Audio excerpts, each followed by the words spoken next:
So what we're gonna look at today is gonna be like kind of new stuff, which is streaming algorithm.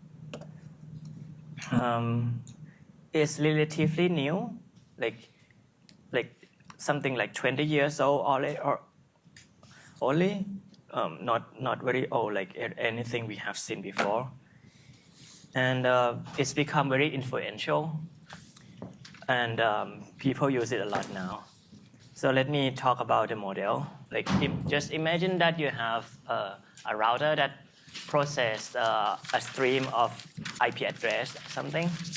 Right. So there is like a long sequence of stream coming to you all the time, and you have a space, but it's super limited. And what you want to do is like you still want to know some statistics about this stream, but you have super small space. That's the idea. And how do we model this? Well, what we're gonna do is that, again, we think like we have bounded universe U. So U here, you think of like a set of IP address or something like that. It's bounded, but it's huge. Okay. And then there is going to be a frequency vector x, x1 up to xu. It's just a vector of u dimension u. So you think of xe as the frequency of IP address e, for example. If the IP address here, like one IP address come to you often, then xe will be large. And the sum of xe is then just simply the total item in the stream. Okay.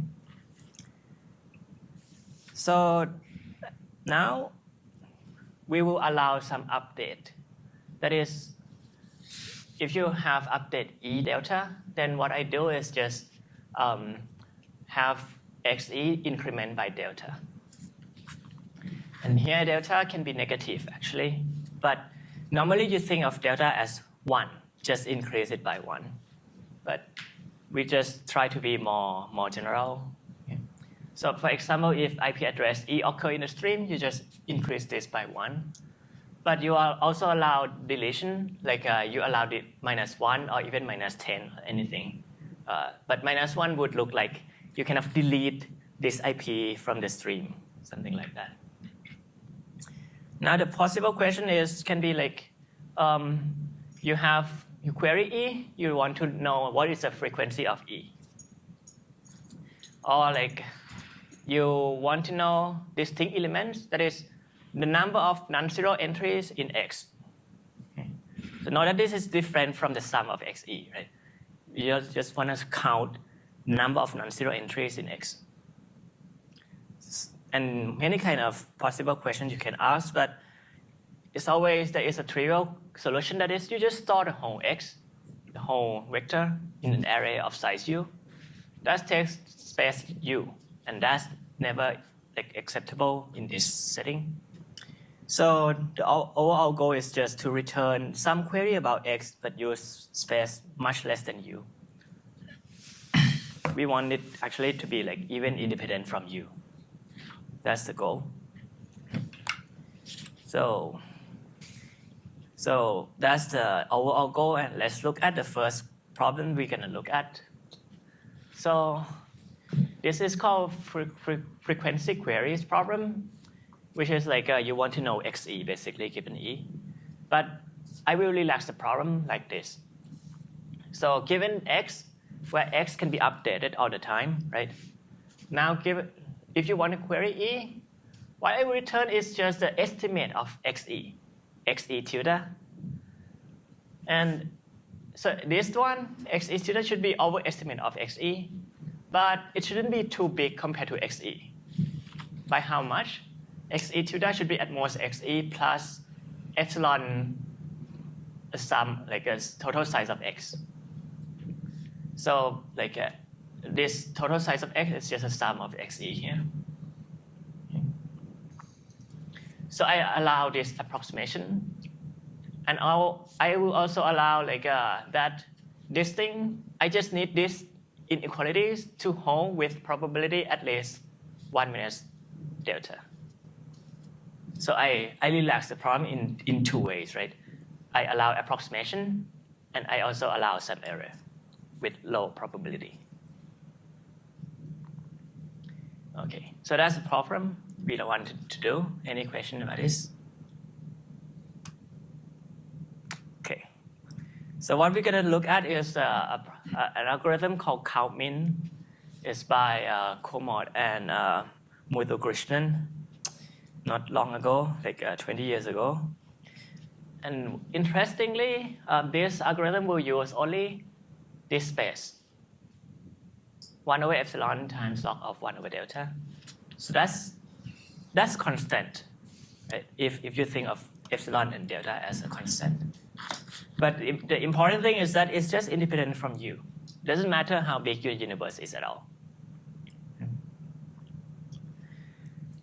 And you can think of this problem as maybe an approximate dictionary, right?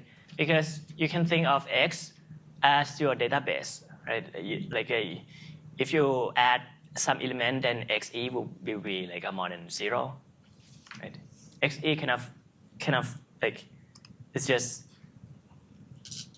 the whole vector X kind of encode what is there in your dictionary. And you can query whether there is an element in the dictionary just by querying XE. But here, I kind of allow some approximation because I just want to know approximation of XE.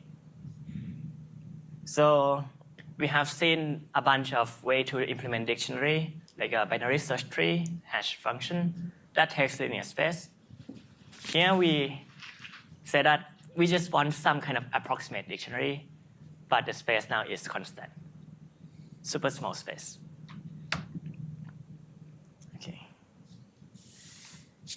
Also note that although we allow approximation, right? I want to note that this is actually quite accurate for element that appears very often in the stream. So suppose that I set epsilon to be like a 1%, like 1 over 100. Right? Then if some elements or some IP address here appear really often, like more than 10% of the whole stream. This is when the frequency of XE is more than 10% of the whole stream. Then it means what? It means that you actually get pretty accurate frequency of X of E. Okay. Makes sense? Like, even if you allow this approximation, if E is so frequent, if XE is big, then this approximation is actually quite good. Okay.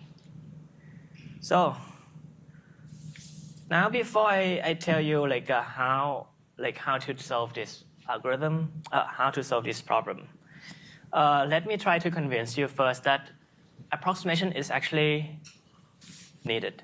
You cannot avoid approximation if you want the space to be small. So suppose you know that XE is suppose XE is at most W for all E. Okay? And so just assume that.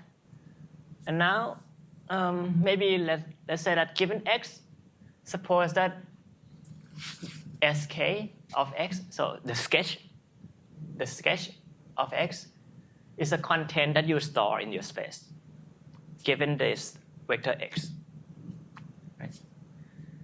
So if you know that this sketch has text at most b bits, what does it mean? It means that there can be at most a 2 to the b different configuration in your space, just because there are b bits, so there are 2 to the b different configuration. Okay, so if your space is small, there's no way that you can represent too many different things. But now, if you don't allow any approximation, right? Then you know that if you have different x, let's say x and x prime that are different, then you know that you actually must store something differently in your space. Because otherwise, if you store the same thing, if you query this sketch, you will get always the same answer. But if they are different, you know that they must answer differently on some query, right? So for different x, you need to store something different. But how many x are there? There are w plus 1 to the u, many different x, right? It means that there can be this many different configurations that you need to store in your space.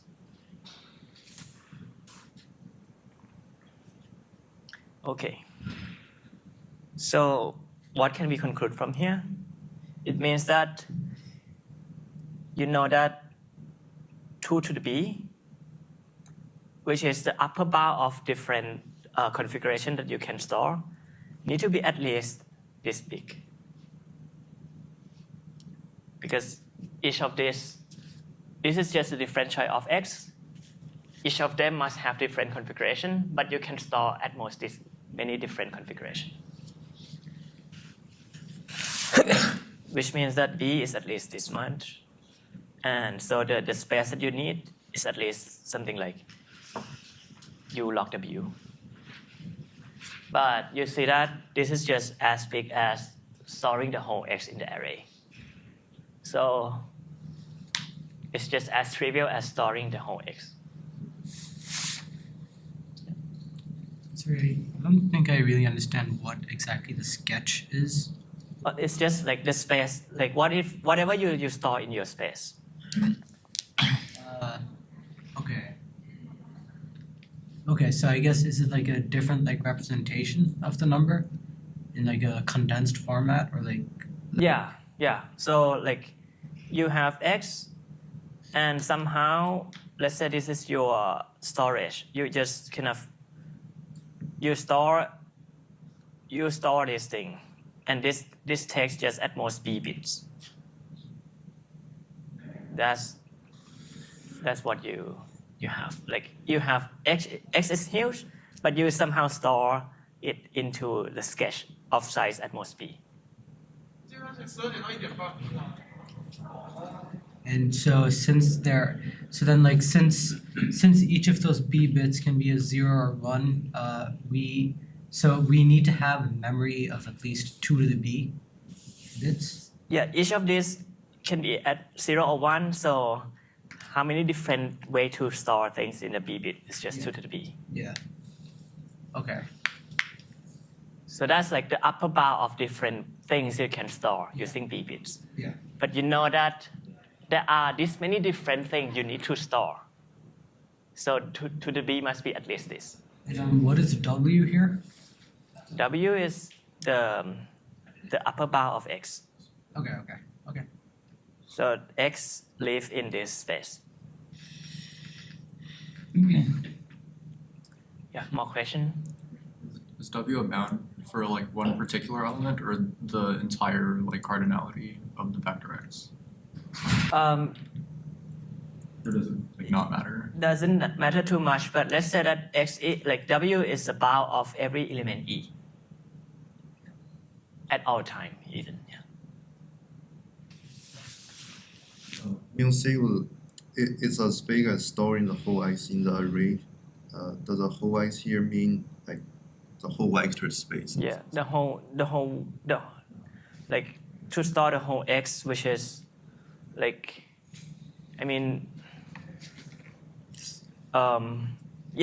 x has many numbers. Each number is of size w. Mm-hmm. So to store this, you need u number each of size log w bits. Oh, okay. But isn't the case that the whole vector space is just this big? The whole vector space, I'm not sure. Vector space, what?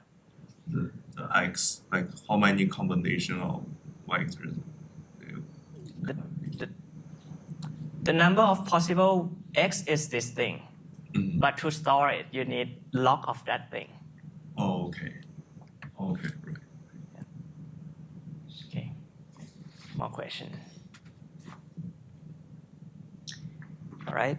So you now see that without approximation, you just need to store the whole X. There is no way around it. But that's why we want to do approximation, and you will see that you get really small space from it. Okay. So just one terminology that I will use from now. Like we used to say that universal hash family. This word universal is the adjective of the hashing family. Now I'm just gonna say that if H is sample from universal hash families, I will just say that H is a universal hash function. Okay. That's just the definition. I will just say it, like, just how I define this word. Okay. All right. So basically, if H is a universal hash function, then you have that the probability that you get collision from two different keys X and Y, that's small. If the image of X, if the image of H is M, then this thing is at most 1 over M.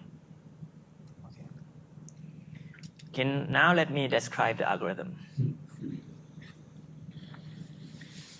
The algorithm is simply here. Let's choose H to be some universal hash function that map U to M. And you then store the array of size M. Okay. I will choose what is M later, but you will see that M is going to be something like 2 over epsilon. So M is going to be something tiny. Now, what I'm going to do is just here.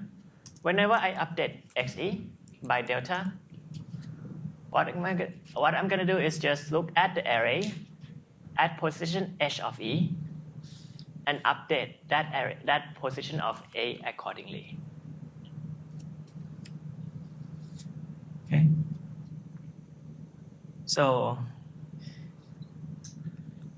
you see that, like, if this is X, it's of size U here, I just kind of create array A of size M. And for each position, E, it's going to be mapped to some thing here, I. If basically this is H of E is I. And what you're going to get is that at the AI, what you're going to get is just the sum, right, of XE such that H of E is I. So you literally just kind of sum a bunch of XE together. Like you have M mini buckets, and you just sum, like whatever element go to the bucket I, just sum this thing up.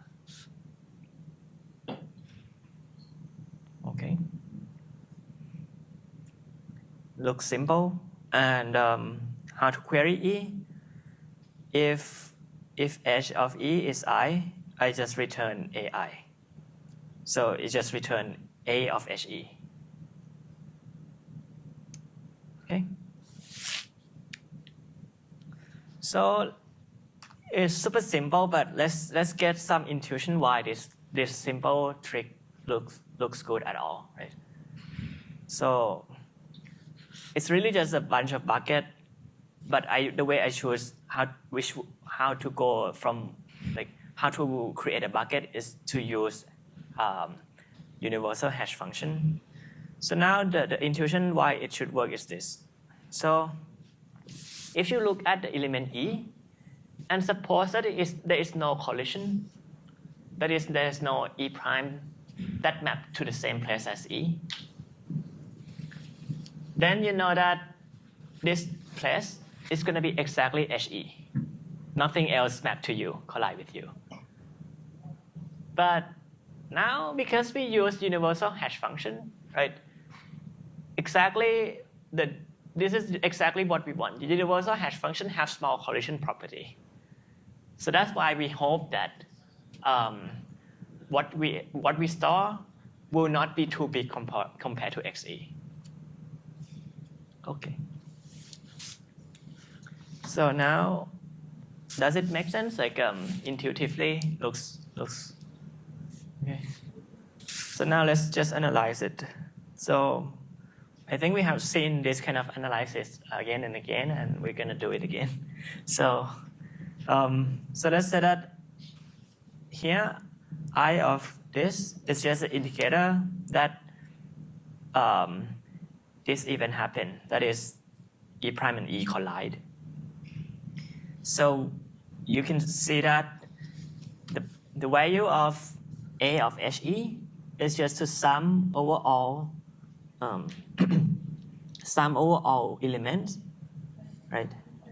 This should be U. Sum over all elements, and you put XE here, XE prime, and if HE prime is the same as HE. So now this is just you know that HE like you have this term because HE is the same as HE for sure, and so here you just sum over all E prime which is different from E. Okay. So now we have the expression exactly what is A of HE. So let's analyze this. First of all, you have that it means that H of HE, A of HE is at least XE. That's for sure, right? But we want to say that this thing is small. Shouldn't be too big. So let's do that. Let's compute this thing in expectation. Well, I just put the expectation, expected variables, like expected symbol here, expectation symbol here. And now, by linearity of expectation, you can put E, you can remove and you get E of this thing.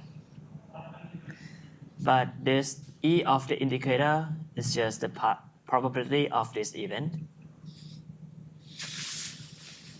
But now, because we use the universal hash function, just by definition, it's universal, so this thing is at most 1 over m.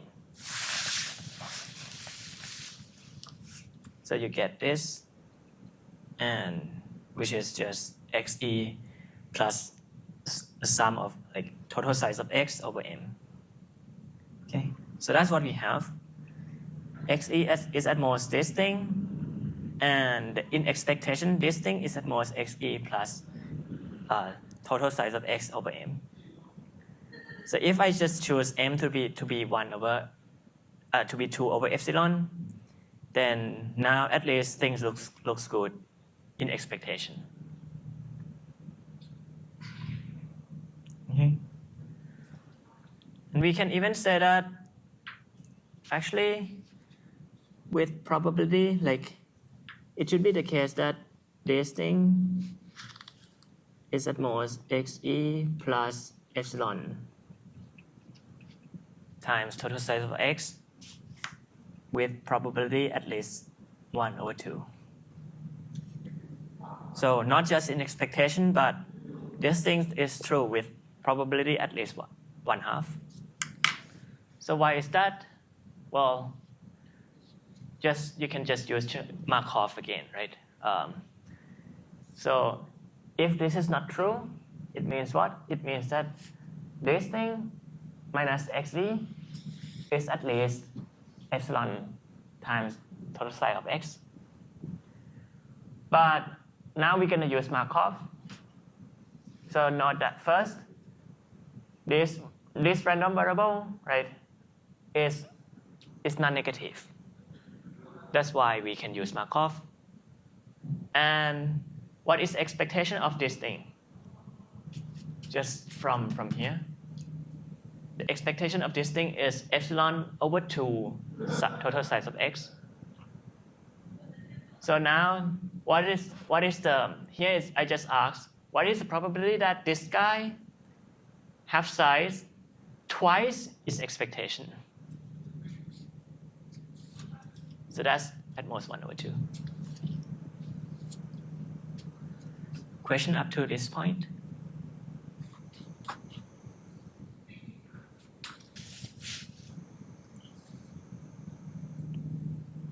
Okay. So now, like you see, we are almost done, except that, like, this is what we want, right? We want to return some number that is at least xe and at most xe plus epsilon total size of x. But this is true just with probability at most half. Do you have an idea how should we boost this probability? Suppose I want it, like now we fail with probability like a 1/2. Let's say that I want to fail with probability like just 1/4. How can we do this?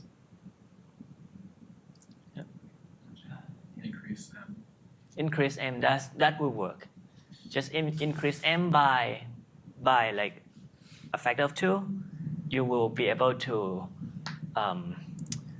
boost the probability a bit. Okay, good. What about this? What if I ask again that, so if you increase m by a factor of whatever, 10, then you can boost the probability by a factor of 10. But what if I want this? What if we want that, like this thing, which is like failure? We want this thing to be instead of 1/2, want this to be at most 1 over something huge. Let's say 1/u. If we do that, if we just increase the m by a factor of u, that's bad now, right? U is just too big. Any more idea? How can we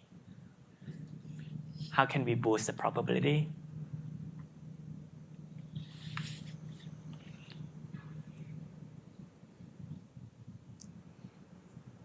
So let me try to tell you a bit more. So you know that this, right? Whatever you answer, it's gonna be at least xe. This is for sure. Like this is like deterministic here. There is nothing randomized about this. But you know that this thing is gonna be at most this with probability like something, at least half. There is a very simple trick to boost the probability, but like you might not want to just, yeah, actually any more idea, yeah. Could you store multiple arrays and then return the minimum? Because then that'll like compound the probability. Yeah, exactly. Good, thanks. So this is the point. You have some black box such that it's kind of correct with probably at least half. Now, if you just make a copy, right? Like each guy fail with probability half. If you have 2 copies, they will both fail with probability like 1/4 now.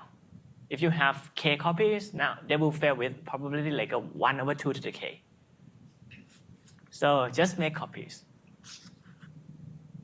But you see why it's good to make copies, because the failure probability kind of grow shrink exponentially, right? So that's exactly what we're gonna do. Let's say that L is just something that you're gonna choose. Just really make L copies of the previous algorithm. That is, you have independent L many hash functions that are universal. Create L array of the same size. And whenever you have update to xe, just update the array on each of the copies. Just make L many copies of everything. Except that when you query, right? What I'm gonna do now is I just gonna look at the minimum of whatever I want to return for each of the copy. That's my answer now.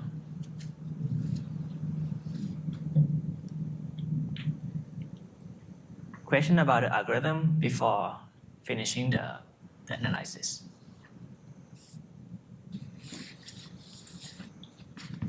So just make L copies and return a minimum one.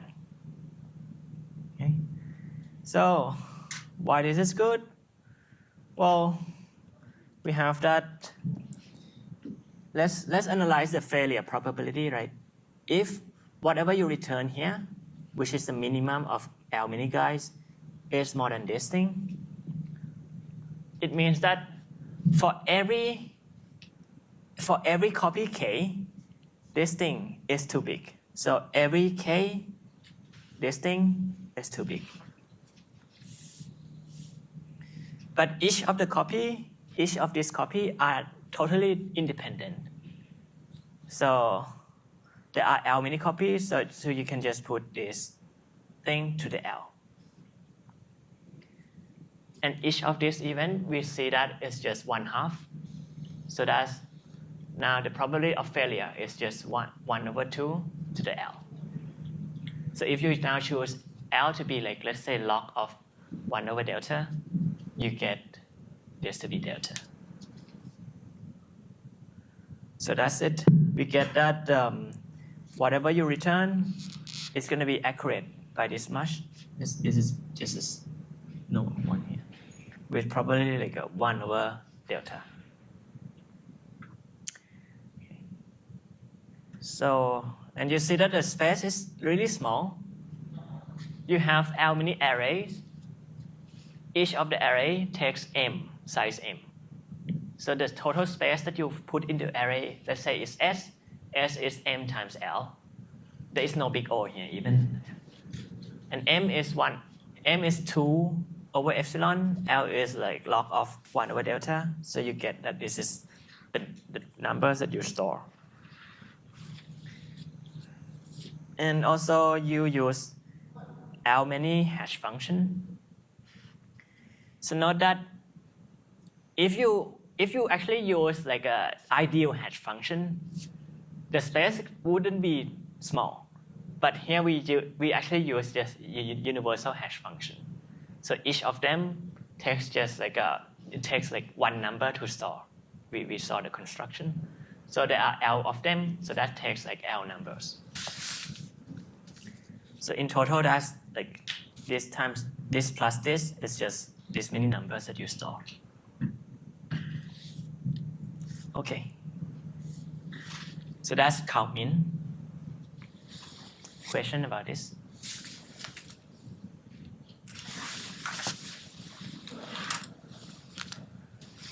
Good. Now I want to give you like a kind of put one different perspective into this algorithm. So suppose that I say that this sketch of x is just a vector that represents whatever you put into the array. So there are these many arrays, like there are s number in the array. So just kind of put this array together and think of this as one vector of size of dimension s. Right? The content in the array, there are just s many numbers. I just represent this as like the vector of size s. That's what I call the sketch. And it's like the hash function that this hash function define what is this function sketch. But the content in the content in the array is like the value of the sketch.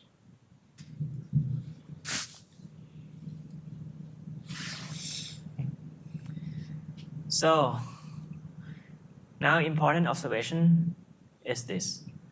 You can see that I claim that this thing is a linear map. Why? Because if you imagine that you have some frequency vector x, right? And let's say that you double the you increase the frequency of every element by a factor of c. And you do you perform our algorithm, the count-in algorithm. What you get is exactly what you do on x, and then you just multiply everything by c into the array. Right? You see this, right? Or if you have two different streams, two different frequency vector x and y, and you combine them together, and you look at the count-in sketch, it's going to be exactly the same as the sketch of x. Look at the array and perform count-in on y. Look at this array and then sum it together. So these are the properties that you can observe that we have. But this is exactly the property of the mathematical object called linear map. These two properties means that this function sketch is a linear map. And when this thing happen, when your algorithm satisfy this property, then you say that this is linear sketch. So why is good? Why this thing why do we even want to observe this? Because it gives you some different perspective. Because you know that just from linear algebra, right? Any linear map can be represented by a matrix. There is one matrix that represents any linear map. So it means what? It means that this algorithm that we have seen, the count-in algorithm that gives you a sketch of x, can be actually represented by some matrix. There is some matrix actually that just map x to whatever you want to store. Right? So it's not always the case that your algorithm can be the whole algorithm is just can be represented by just one matrix. Sometimes you have a if, else, and so on. But here you can see that the whole algorithm is just one matrix, M. There exists some matrix that kind of basically represent your whole algorithm. So the size of M is going to be of size this thing, because M kind of maps a vector of size U to a vector of size S. That's why M is this is a huge matrix. This is of size S, this is of size U. What's S again? S is the size of the total size of array that you store. So M times L. So this is this thing. 1 over epsilon times log of 1 over delta. Okay. So this matrix is huge, and we didn't actually store this matrix explicitly, right? Because this matrix is just huge. It's of size more than U. But we know that it exists, and what happened is that the hash functions basically implicitly define this matrix. So there is the hash function that we create. Basically you can it's each entry of this matrix I and j here can be, you can ask what is the entry here by asking the hash function that we create. So we don't actually store this whole thing. So just to make sure that try to think about this, and just to make sure that you understand what I say, you can try to describe this matrix. That is, if you ask what is the ij entry of this matrix, can you try to answer yourself like how can you answer this using the hash function? That is using this hash function that we created. You must be able to answer whatever is like what is the entry of ij in this matrix. It should be like very sparse, right? Because like, is it just like an indicator for whether it gets like mapped to that thing in the hash? It's gonna be like each column of M is gonna be some indicator vector. Yeah. So there should only be like U times L non-zero entries, right? And since L is much less, so it's like sparse. Yeah, it's very sparse. You can like But yeah, it's gonna be very sparse, but it's still gonna be like, so yeah, you kind of answer this and the exercise, but you're right, it's gonna be very sparse, but you see that the number of non-zero in this matrix is still at least U, that's for sure. So you like there's no way that we can store this matrix explicitly anyway. It's still important to that this whole matrix is represented by something very succinct. Okay. So think about this. How does this matrix look like based on the hash function? But why did I talk about the linear sketch at all? This is because it's very good for distributed system. If let's say you have k data stream from the different places, instead of one stream, now you have k different data stream. And let's say that xi is the frequency vector of the I streams. Okay. And let's say that for each of the stream, you compute the local sketch of xi. So, but what we want at the end is like a sketch of the total sketch. We want to like get the overall statistics. So what we want is we want to know the sketch of everything. So how do we know this thing? Well, yeah, actually anyone. Suppose that you have some local sketch here. Well, all we need to do, right, is just, let's say that some local computer have the sketch of xi. Each of these local computer can just send the sketch to some server. This sketch is very small. And the server, what can it do is just sum this sketch together. But the sum of the sketch is just a sketch of the sum. So it means that just by summing whatever they get from the local computer, they can get this thing because the sketch is linear, right? So what you get from here is like you have the sketch of the total. Like now you can get the statistics of overall streams, like of every stream together, just by summing the sketch from like a k places. Okay. So like this is like you see that once your algorithm is linear, then the sketch is mergeable. This is because it's linear here.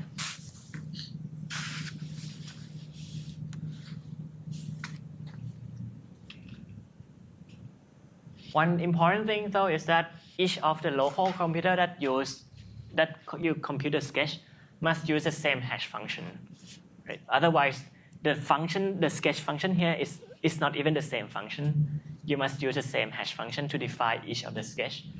But if you use the same hash function, then they are mergeable. Yeah. The size of the universe is like not the same for different channels. The size of the universe. Yeah, between like one channel and the next. Like, does this assume that they're all the same size? We assume that like the universe is bounded for like. Or you can take the max. Like if there was a bunch, you could like take the max. No, like just to define the sketch here, you define based on some hash function, right? That map the universe U to M to some M. So this universe is fixed for every local computer. You need to fix the universe first. Okay. Okay, good. So now, okay. There is more problem, but I think I'm not sure. Okay, let's see. So that's like count min, the first streaming algorithm we see.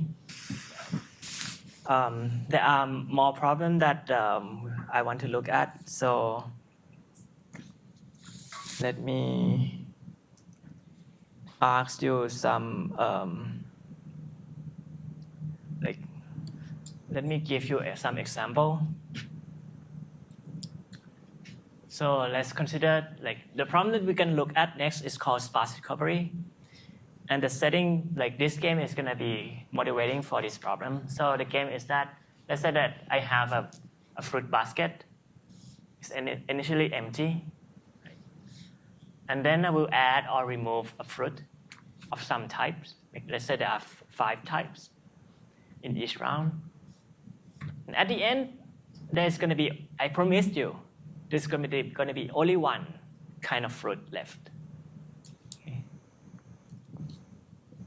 And your goal is to tell me which fruit is left. So this is just to do it for fun, but yeah. So let's say, yeah, are you ready? Like I'm gonna start. Okay. Okay, so the first thing I add apple. Then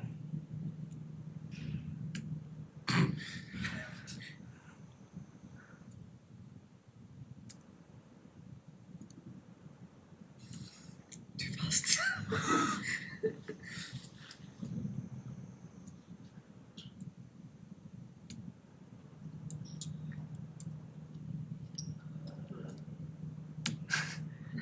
okay. The yellow lemon. There's one lemon. Oh, okay, okay. I thought it was a lime. I thought there was. So, yeah, who think it's pineapple? Who think it's apple? Okay, three people. Lime, 2, 3, 4. Lemon. Okay, 4. Oh, 5 actually. A pear. No pear. Okay. Okay, so the answer is lemon. But that's not the point. The point is to like let you understand like that, like this is not a trivial task. Yeah. So like although I promised you that at the end there's gonna be only one kind of fruit, but throughout the stream, right? There can be many kinds of fruit, and you just don't have enough memory to store every kind of fruit in your memory. So, although at the end there is just one, it's not enough to just have like let's say one cells of memory. That's not enough. So, but that's exactly what we're gonna do. It's not trivial to solve this, but we can do it with very small memory. So let me change the notation a bit. Now, let's say that the universe U is of size n. It's just use n instead of u. Okay. And the element E, I use I instead. Otherwise, everything is the same. Now the problem is this. It's called sparse recovery. So first of all, I said that X is sparse if there are only S non-zero entries in X. So the size of this this size, most S. So if there are not too many non-zero entries, then it's sparse. If there are just S of them, I call it S sparse. Now what I want to do is that I want to construct a sketch. So such that the sketch contains only like S numbers. Okay. And you think of S as 1 or 2 or something small. Okay. And if X is S sparse, then what we want to do is to recover all the entry in X in like S time. So tilde here, I actually hide like a log factor, but yeah, for now, let's think of it informally. So if X is S sparse, then I want to recover all of them, all of the non-zero entries, which means that I basically know the whole X. If X is not S sparse, I want to report that it's not S sparse. So what we have done like previously is that we have like I promised you that it's 1 sparse, and I asked you what is the whole X at the end of the stream. Okay, any question about the problem statement? Okay. So now let's try to solve this one, the problem about fruit that we have seen. Okay, so the idea is this. What if I just maintain actually 3 numbers, W1, W2, and W3? The first number is just a sum of all x. The second number is a sum of xi times I, and W3 is sum of xi times I squared. Okay. So now suppose that if I know that X is 1 sparse, it's like 1 sparse, can you tell me how do you recover which entry is like the entry such that xi is non-zero from, let's say, actually just these 2? How do we compute the non-zero entry from W1 and W2? Okay. Is it just W2? Hmm? Is it just W2? Yeah. So yeah, maybe tell me what should be I? Wait, are you given that there's only 1 non-zero entry? Yeah, I promised you that it's only 1 non-zero entry. So in that case, it's W2. W2? That's not. W1. That's not quite right still. Well, so are you trying to identify I or xi? Just let's say I. Then I think you do W2 over W1. W2 over W1. Yeah. Exactly. What about xi? If I want to know what is xi, I think that would just be W1. then it's just W1. Yeah. Yeah, right. Exactly. Good. So if X is 1 sparse, then you have this. Right? Good. So that looks good. But now, what if X is not 1 sparse? What I want to do is to kind of report that it's not 1 sparse. So that's what I will use W3 for, actually. So to do that, let me state one lemma. It's called Cauchy-Schwarz. There are many ways to write this lemma, but one phrasing is this. Suppose that you have a multiset T containing non-negative numbers, and the average of this negative number is A. Okay. Then we have that if you look at the sum of each element t, a sum of t squared in the set t, that's always at least a squared times t, times the number of elements in t. And this is going to be true with equality if every element in t is a. Otherwise, this is going to be strict inequality. So let me give like example, like if x, everything is 2, right? Well, the sum of t squared is this thing, and which is 16, and a squared times the number of elements which is 4 is 16 as well. But if they are like not everything are the same, then the sum of t squared is this, and this thing is going to be 25. So this is now strict. Intuitively, it's like the guy that is like a bigger than the average will kind of grow faster because this is square. But you can just take this, try to prove this by yourself, or look up for Cauchy-Schwarz. But yeah, I would not prove this for you. But okay, take this lemma. Okay. Now, let me ask you, how can you check whether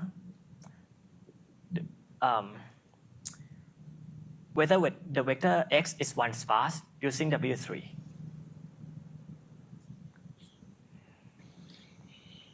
How can we check that x is one sparse using W3? If W3 over W2 doesn't match W2 over W1, then you know that there's some problem. You said that if W3 over W2 is not equal to W2 over W1, then you know that there's some. Interesting. I'm not sure about this actually. I think in some cases it could be equal, even if it's not one sparse. Yeah. I really not sure about this, but yeah, more Do idea. you do like the same format where it's if W3 is not W1, sorry, W2 or W1 squared times W1, it would be the same. Very good. Yeah. So actually, that's really the solution. Good. It's very fast. Cool. Okay. So what I'm going to check is this. Okay. And why is this? Okay. This is my claim. Just check this, and we know whether x is one sparse. So let's consider this. Consider that I construct the multiset T in this way. For each element I, when xi is k, imagine that you add k element of value I into the set. There are if xi is k, think of it as each element. There are k many guys here, each of value I, so add to that set. So now you see that the size of the set here is just going to be the sum of xi, which is W1. The average of the set is just going to be the total value over the total size is W2 over W1. And this thing, the sum of t squared, is going to be the sum, instead of summing over all elements, I sum over all value, which is sum over all I squared. The number of guy of value I is xi. So that's W3. So now, apply Cauchy-Schwarz. It means that when you have this, at least this thing, sum of this t squared, this is just the same thing as checking this W2 over W1 square times W1. And you have this thing, but it says that it's going to be with equality if every element in T is A. So if every element in T is something A, that means that the vector X has non-zero entry only at A. So only XA is non-zero. Right? So this thing is going to be equality if and only if XE is one sparse. So you just check this thing. Good.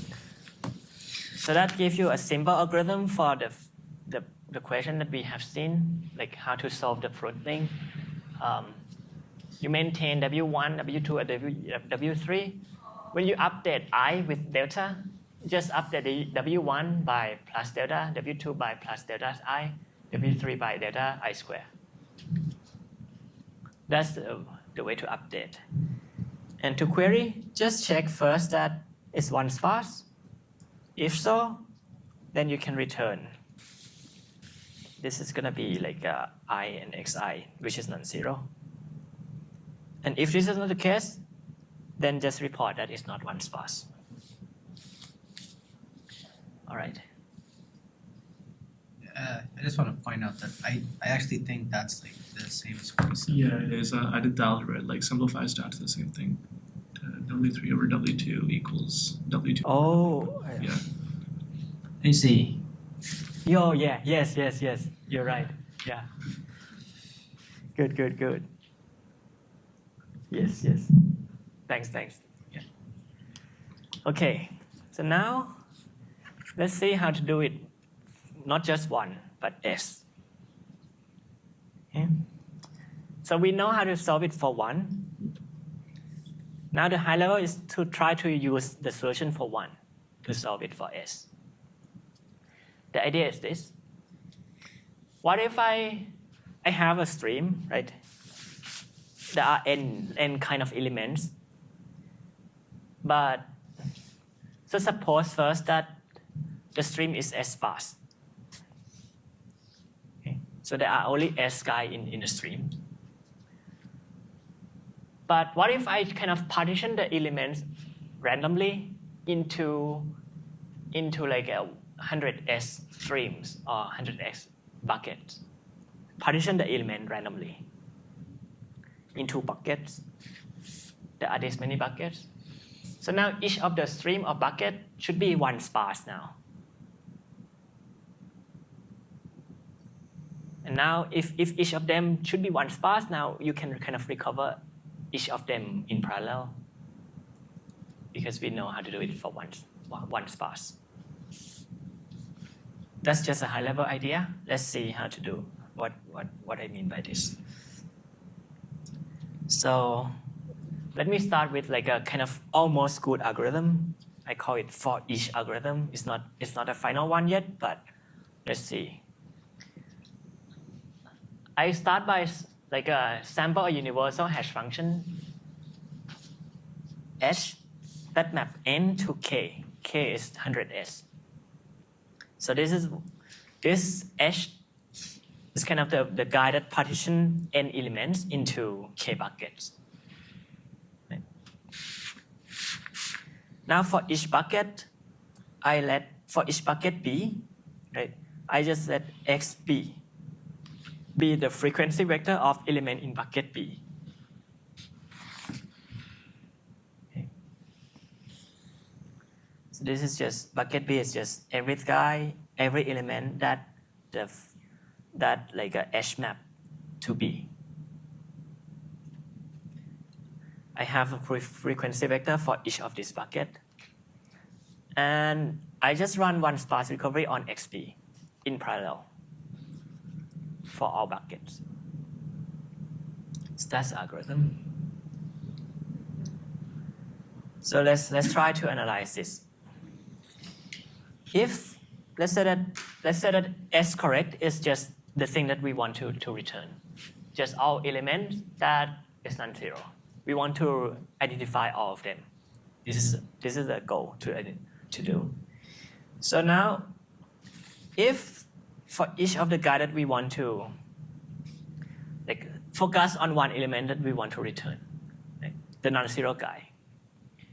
Suppose now that this guy gonna be mapped to some bucket h of I.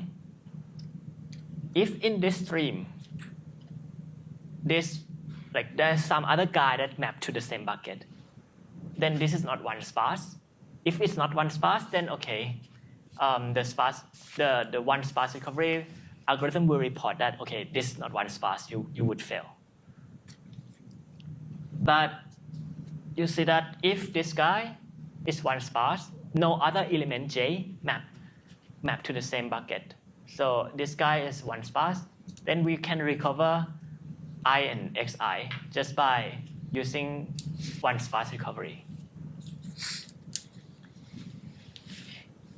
And what I want to claim is that now if in the beginning, if the original stream x is S sparse, then we can actually, it should be with good probability that the stream that I is mapped to is one sparse, and then we can recover it with probably like 99%. I want to say this. So why is this? This is because you see, the probability that the stream of I, like this, the stream of bucket of I is not one sparse, right? This happen only if there are like different j, such that j map to the same place as I. And there are different j. There is different non-zero entry j in this S correct that map to the same bucket as I. If that is the case, then this vector wouldn't be one sparse. But what is the probability here, right? This one is universal, so it's at most 1 over k, and you sum over all like non-zero entries, which is the set S correct. But we assume that x is S sparse, so this set is like of size S at most. So this is S. That's why you get S here. And that's like 1%.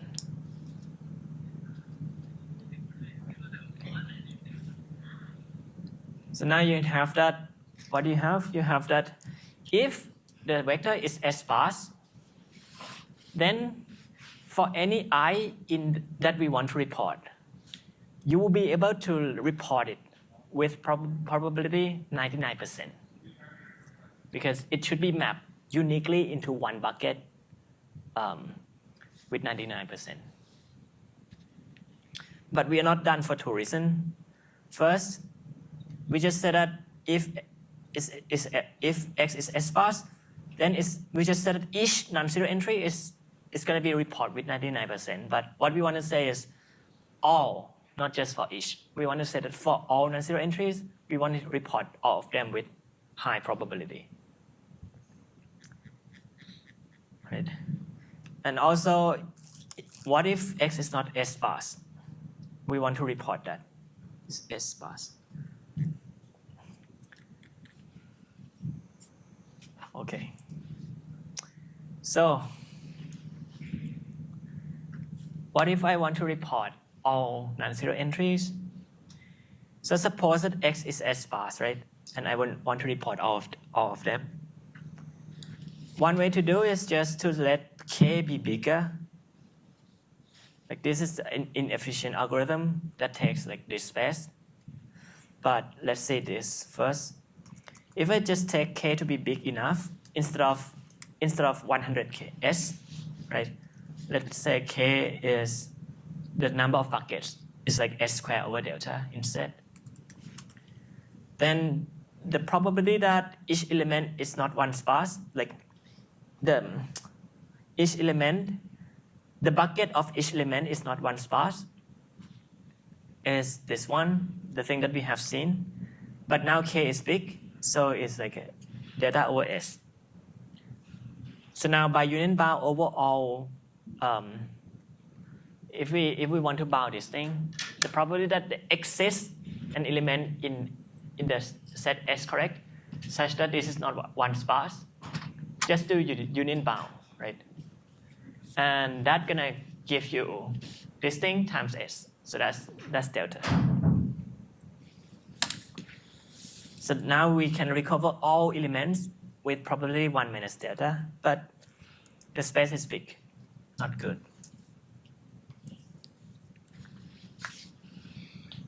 So what should we do? We're gonna do again, instead of like scaling the size of the array, right? We do copies. That's the same trick we have seen. We make this many copies of the algorithm that we have seen before. That k is just 100s. Now the probability that all of them fail, the probability that we cannot recover I on all copies is just 1% to the c. And by the choice of c, this is like this is just delta over s. And so we would recover all elements like just by doing union bound again. Like you get this thing now. Just by doing union bound, you get that you recover all elements with probability 1 minus delta. So you see, like, instead of scaling the array, just make copies instead. Then you have the space to be S log S over delta instead of S squared over delta. Okay, good. So I think I should stop here. So basically, let me conclude a bit. What we have now is that we actually solve one sparse recovery completely, right? If it's one sparse, we report that. If it's not one sparse, we return the element. If it's not one sparse, we report that it's not one sparse. What do we get so far about S sparse recovery? We have that if the vector is S sparse, here we see that we're gonna report all of them with high probability. The next question is, okay, what if X is not S sparse? We want to detect that too. And that's what we're gonna do next time. And yeah, they're gonna be more like a more streaming algorithm and more randomized algorithm next time. Yeah. Okay, then thanks.